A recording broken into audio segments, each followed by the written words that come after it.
Hello guys, and welcome to Watch Dogs 2. We have some more information. I want to say a big thank you for supporting the first part, or the first video even, and I appreciate it so much. You got like 125,000 views very quickly, so thank you for that. First up, let's talk about the pre-order bonus, which is the Zodiac Killer. So this killer is copying the Zodiac Killer from the 1960s. He is taunting the police using news outlets and coded messages. You've got to decrypt them, and then hunt him down and hunt down his copycat.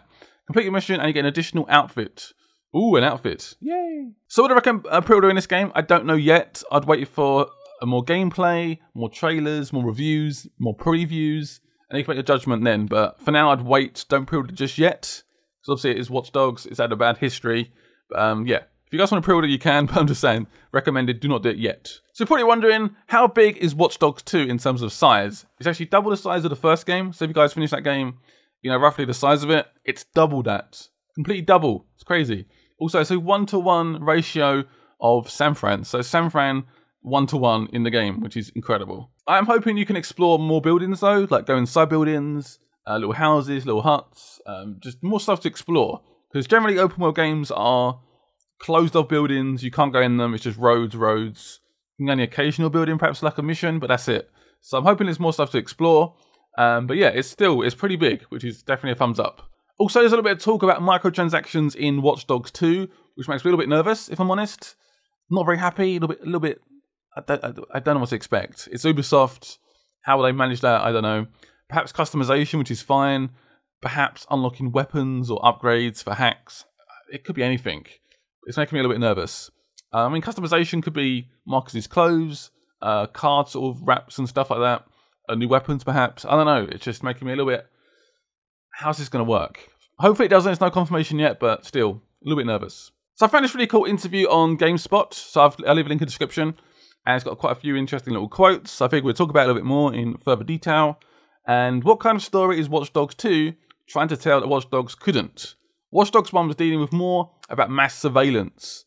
We evolved that into the process where the story can tell about where all this information is going. Is it going to the government, corporations, that sort of stuff. It's not just enough to collect the data, it's about how it's been applied, against the people, whether they're talking about predictions of who you are, medical history, education versus money, and that sort of stuff, and obviously where you brought up. So this brings up a few interesting ideas, perhaps, about the story. Could Marcus have been framed, perhaps, for a crime he didn't commit because of where he lives, the colour of his skin, his education, and this is where Marcus perhaps is like, yo, DedSec, I want to join you. I'm pissed off with the system. This doesn't work. This is not fair. And that's perhaps how the story starts out. I don't know. Putting two and two together, perhaps. Also, there's a lot of talk about Marcus now being in a group. Obviously, DedSec, he's joined up with them. He seems to be like the main ringleader, where Edin Pierce was like by himself, the lone warrior sort of type. And there's a interesting little conversation about this. So Marcus obviously with DedSec now. Perhaps he's got people behind him, but Marcus seems to be like the main focus. But he's very much a team player. So that's interesting in terms of like the dialogue. The characters in the game should make it a bit more connectable. Also, there's a quote about him being very self-made. So he makes weapons himself. He's got a 3D printer.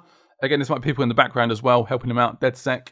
But he lived in Oakland. His parents were activists. So he's very much about doing him. He's very self-made. So yeah, it's a very self-made individual. I like the fact we can construct weapons, improve them, make better hacks, become stronger as we go through the game. That excites me. Anyway, thank you guys for watching this video. Leave a like on it if you guys want to see more Watch Dogs 2. And I'll see you guys later. Bye-bye.